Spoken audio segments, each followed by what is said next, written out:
कैसे हो सब? मुझे आशा है कि आप सब स्वस्थ होंगे।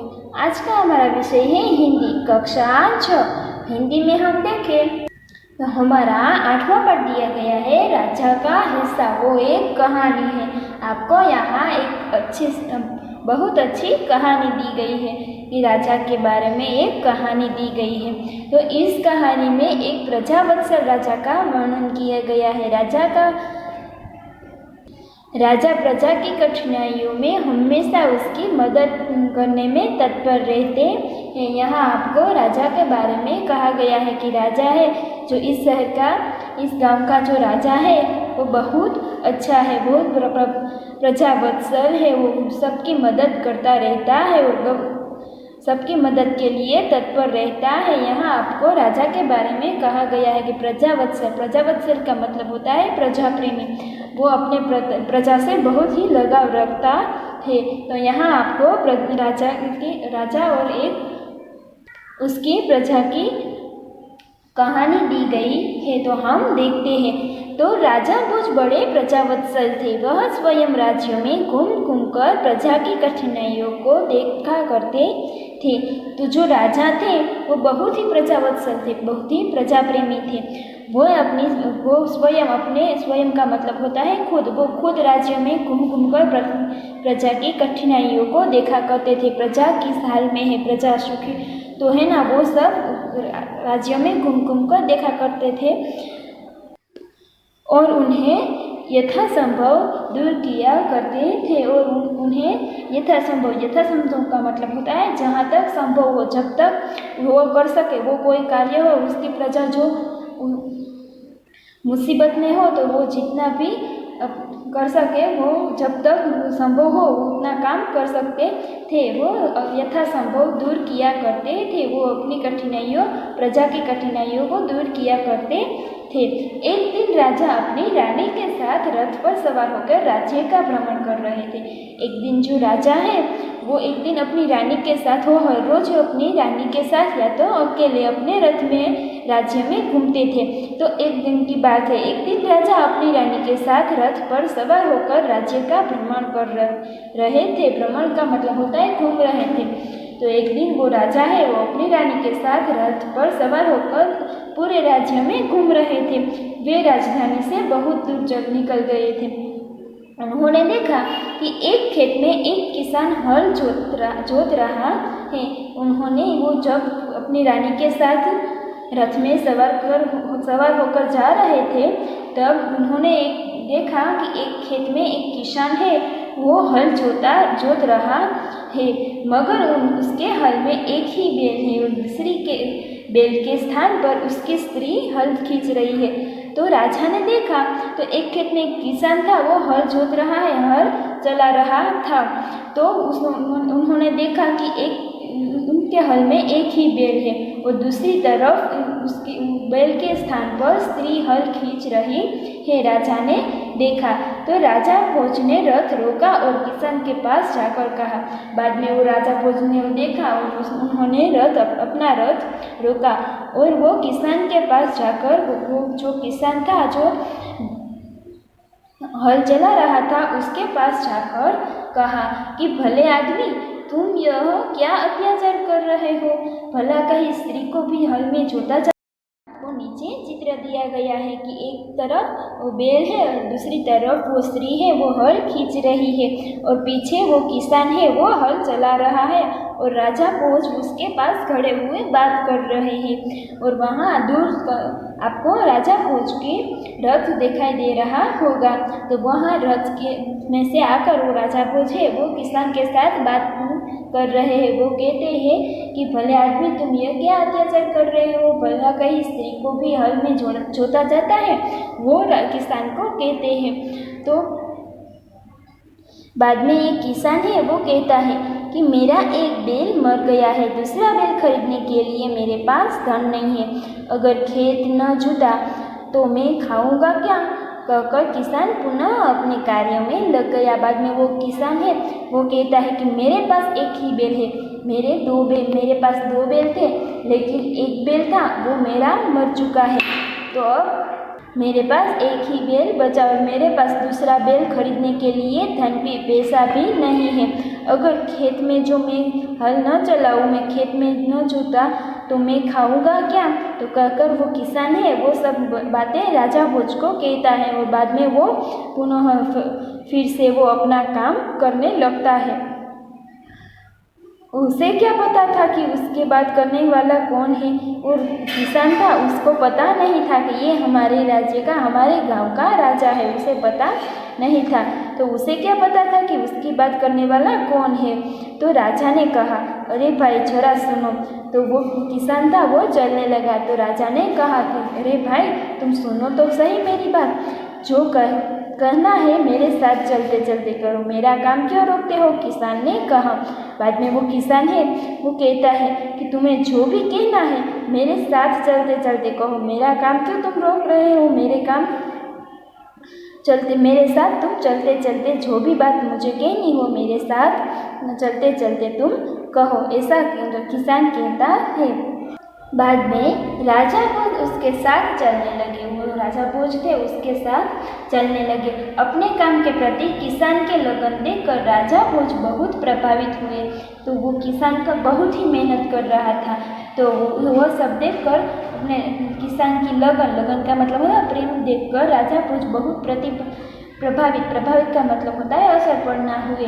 और वो बोले कि भले आदमी, इस प्रकार तो तुम्हारी पत्नी थक जाएगी और थकावट की वजह से कोई दूसरा कार्य भी नहीं कर पाएगी। तो वो राजा भोज है वो किसान के साथ चलते चलते कहते हैं कि ये जो तुम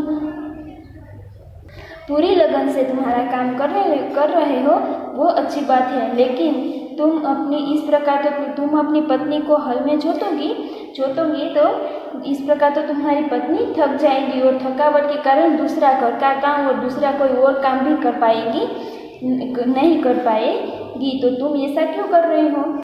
बाद में किसान कहता है कि तो फिर तुम ही बताओ मैं क्या करूं? किसान राजा भोज से कहता है तो मेरे पास तो एक ही बैल है, तो तुम ही बताओ मैं क्या करूं? मैं एक बैल से तो हल चलता नहीं है, तो तुम ही कोई मुझे उपाय दो कि मैं क्या करूं? मैं मेरी पत्नी को हल में न जोतूं तो क्या होगा? मेरा हल चल पाएगा नहीं, इसलिए तुम मुझे अपना काम करने दो। राजा ने कहा तुम मेरे साथ चलो, मैं अपना बैल तुम्हें दे दूंगा। तो वो राजा है वो कहता है किसान से कहता है कि तुम मेरे साथ चलो, मेरे पास बैल है वो मैं तुम्हें दूंगा। तो वो किसान है वो कहता है कि मगर इतनी देर मुझे काम रोकना पड़ेगा, तुम ही बैल ला दो। किसान बोला। तो किसान कहता है कि जो मैं तुम्हारे साथ बैल लेने के लिए आऊँ तो मेरा इतनी देर काम मुझे रोकना पड़ेगा, तो एक काम करो तुम ही ये बैल ला दो, इसलिए मेरा काम न रुके। तो किसान वो राजा को कहता है।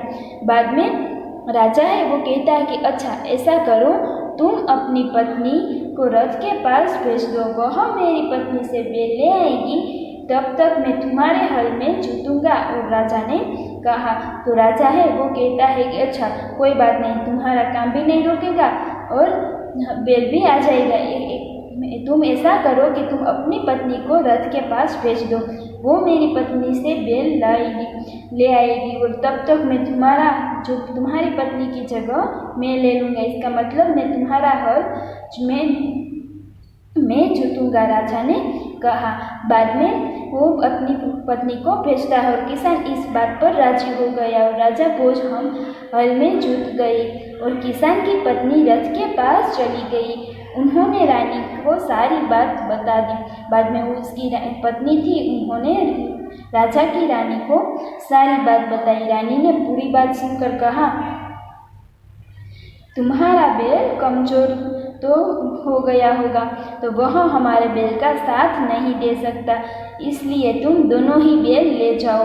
किसान की पत्नी दोनों बैल लेकर खेत पर पहुंची और किसान बहुत प्रसन्न हुआ। राजा भोज ने कहा अगर कभी भी कोई दिक्कत हो तो मेरे पास आना, कहकर राजा भोज ने उसे अपना परिचय दिया। तो किसान बहुत शर्मिंदा हुआ। बाद में वो रानी को वो किसान की पत्नी थी, वो रानी को सारी बात बताती है। तो रानी ने बोला कि तुम्हारा बैल है वो कमज़ोर हो गया होगा, तो एक काम करो, तुम मेरे दोनों बैल ले जाओ, इसलिए तुम्हारा काम जल्दी भी हो जाएगा। इसलिए वो दोनों बैल ले आती है। किसान की पत्नी दोनों बैल लेकर खेत पर पहुंचती है और किसान है वो बहुत प्रसन्न हो जाता है। बाद में वो राजा भोज उसे कहते हैं कि कोई भी काम हो, अगर कभी भी कोई भी दिक्कत आए तो तुम मेरे पास आ जाना। वो कि मैं हमारे गांव का राजा हूँ, वह अपना परिचय देता है और किसान है वो बहुत शर्मिंदा होता है। वो सोचने लगता है कि मैंने हमारे गांव के ही राजा को ऐसा काम करवाया। वो बहुत ही शर्मिंदा हो जाता है। बाद में आपको नीचे एक चित्र दिया गया है और किसान भी आपको दिखाई दे रहा होगा और गेहूँ का पाक है वो दिखाई दे रहा होगा। अब हम देखते हैं आगे। बाद में उस किसान उसने राजा से बार बार क्षमा मांगी। किसान को पता नहीं था कि ये राजा है, वो तो एक आम आदमी समझ रहा था। बाद में उसने राजा से बार बार क्षमा मांगी, कई बार उसे क्षमा मांगी, तो राजा प्रसन्न होकर वापस चल दिए। वो बाद में वो क्षमा मांगी और राजा प्रसन्न होकर उसने कहा कोई बात नहीं, वो ऐसा कहकर वो राजा वहाँ से चला गया। उस बार उस किसान के खेत में बहुत अच्छी फसल हुई और जब उस बार वो किसान था उसके खेत में बहुत ही अच्छी फसल हुई। इसके आश्चर्य का ठिकाना न रहा जब उसने देखा कि खेत के जितने हिस्से को राजा भोज ने जोता था उसमें मोती उगे थे और बाकी के हिस्से में उम्दा का मतलब होता है उत्तम किस्म के गेहूँ उगे थे। वो तो बहुत खुश हो गया और उसने देखा तो जितने हिस्से में राजा भोज जुते थे, उसके हल में राजा भोज जुते थे, उतने हिस्से में मोती उगे थे और बाकी का जो हिस्सा था उसकी पत्नी जो जुती थी उसमें उत्तम गेहूँ उगे थे। तो किसान तो बहुत खुश हो गया, बहुत प्रसन्न हो गया। किसान ने सारे मोती इकट्ठे किए और राजा भोज के पास जा पहुँचा। बाद में वो किसान ने अपने खेत से सारे मोती इकट्ठे किए और वो राजा भोज के पास चला गया, जल्दी से जा पहुँचा।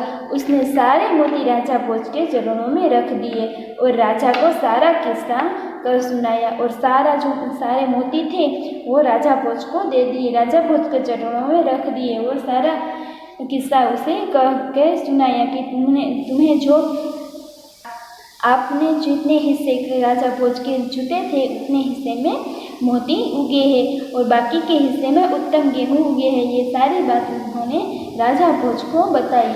में आपको नीचे चित्र दिया गया है, आप देख सकते हो कि किसान और उसकी पत्नी और राजा भोज दिखाई दे रहे हैं। किसान है वो मोती है वो राजा भोज को दे रहे हैं, ऐसा चित्र में दिखाई दे रहा है। अब आगे कहा गया है, राजा ने कहा ये मोती तुम्हारे खेत में उगे हैं, इन पर तुम्हारा हक है।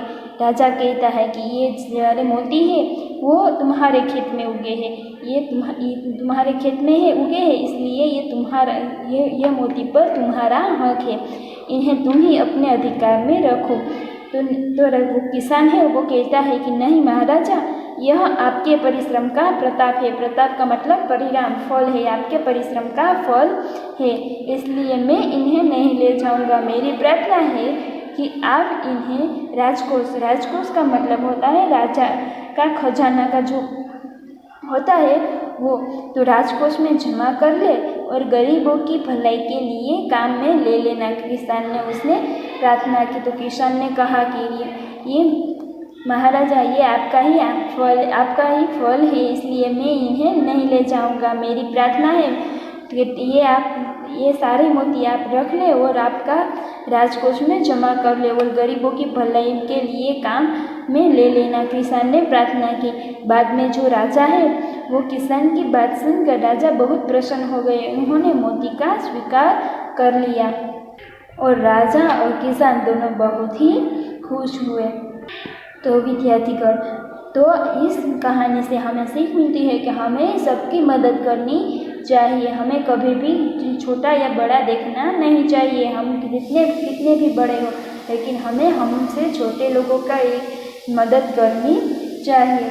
विद्यार्थीगण, मुझे आशा है कि आज का हमारा पाठ जो 8वां राजा का हिस्सा वो पढ़ने में आपको बहुत मज़ा आया होगा। तो अब हम इसके बाद का जो पाठ है वो हम इसके बाद के वीडियो में देखेंगे। धन्यवाद।